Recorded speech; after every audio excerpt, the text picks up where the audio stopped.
video, we're going to use our software package, RStudio, to do an entire overall analysis of multivariate data. So what this means is we're going to find the least squares regression equation where all the significant predictors are in place, and we're going to consider the overall strength of the fit. We're going to calculate a residual plot and assess whether the conditions for inference are met. And then once we see that, we're going to perform 95% confidence intervals for the slope and the prediction and prediction intervals for certain values of our explanatory variables. So let's go ahead and read this problem. It says a computer manager needs to know how efficiency of her new computer program depends on the size of incoming data. Efficiency will be measured by the number of processed requests per hour. And the response variable is the number of processed requests, y. The explanatory variables are the size of data in gigabytes, that's x1, the number of tables used to arrange each data set, x2, and x3 is the operating system for the program worked under A or B. And this is going to be denoted by an indicator variable. That's when we assign the values 0 and 1 to our categorical variable. Here, A, that's the operating system A, is equal to 0, and the operating system B is equal to 1. So the first thing that we should do is we should run in our data. So we run in x1, x2, x3, and y.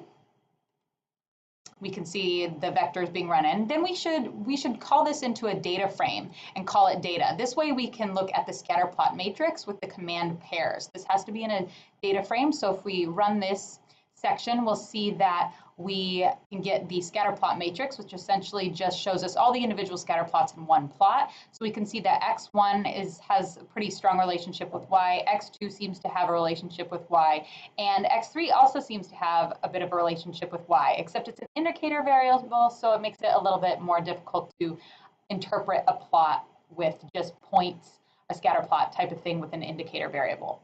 All right, so once we look at the data, we want to also then calculate our linear model.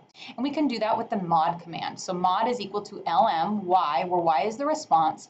And then we just add all of our explanatory variables. So x1, x2, x3, and we do summary mod to look at the model of data. So we have our linear model, and this represents the intercept.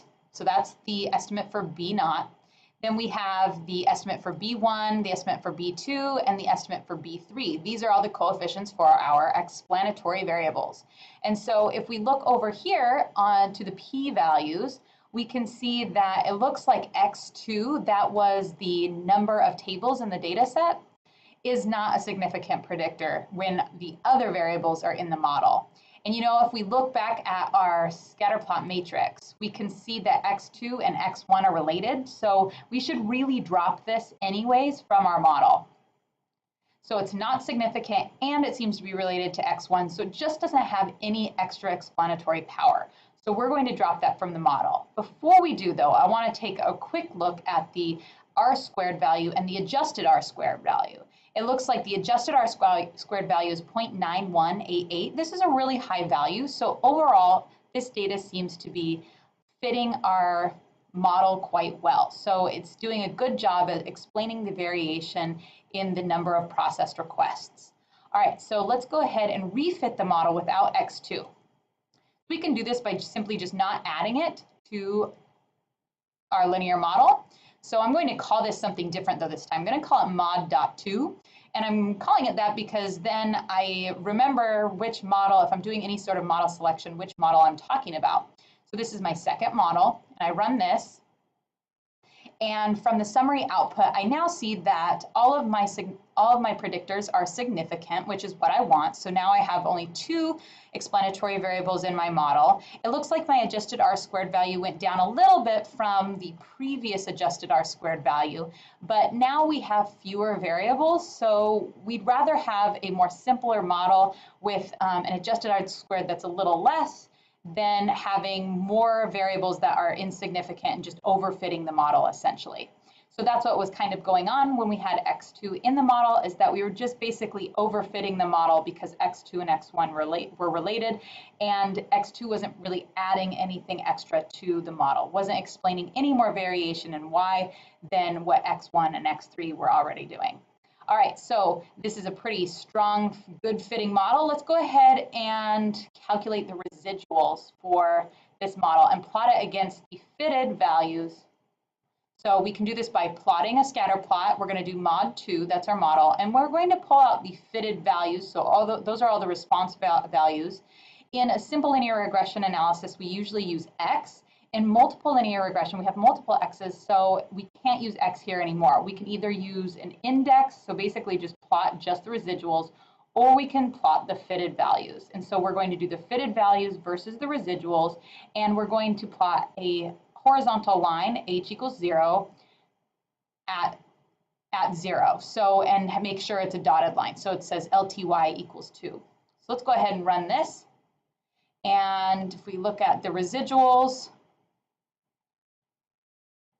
we can see that it looks like there is generally kind of like a pattern in these data. Maybe it looks like there is non-constant variance going on. So it looks like maybe the variation is getting a little bit wider as our fitted values increase. Let's go ahead and take a look at just the plotted residuals without the fitted. So just the plotted residuals versus the index and see what that looks like.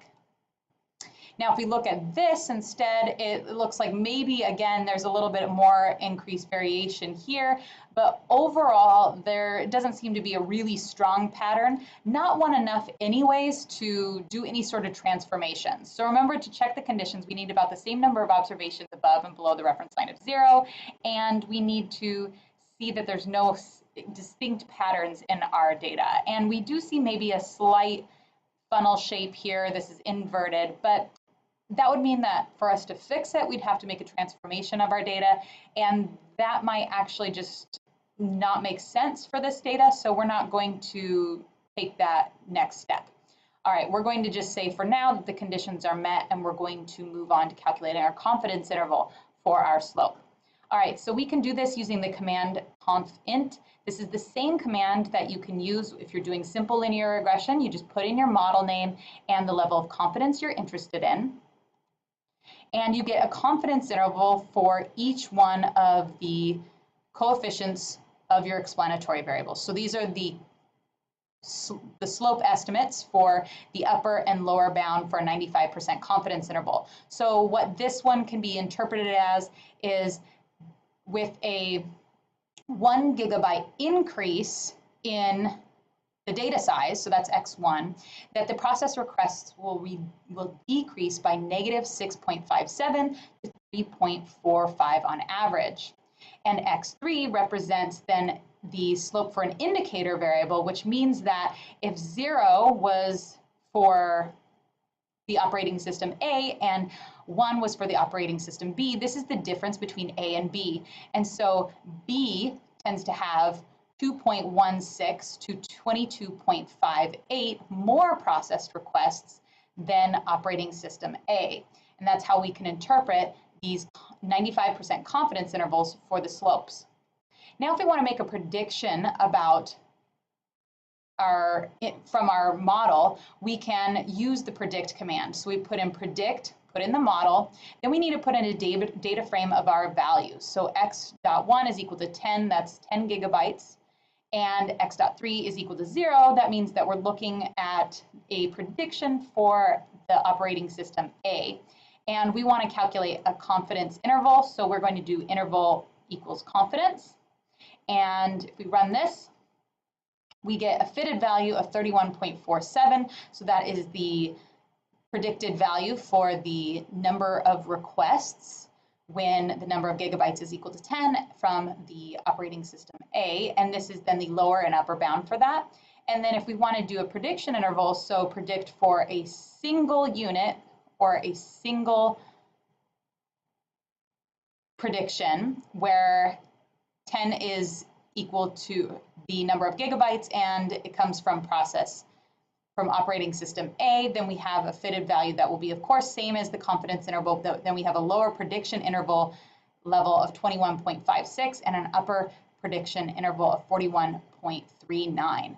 So this is then always wider than our confidence interval. And just as a little tip, This is something that you won't be able to do by hand, and that you should always use software to do prediction confidence and prediction intervals in this class, because it would otherwise require matrix algebra when we get to multiple linear regression.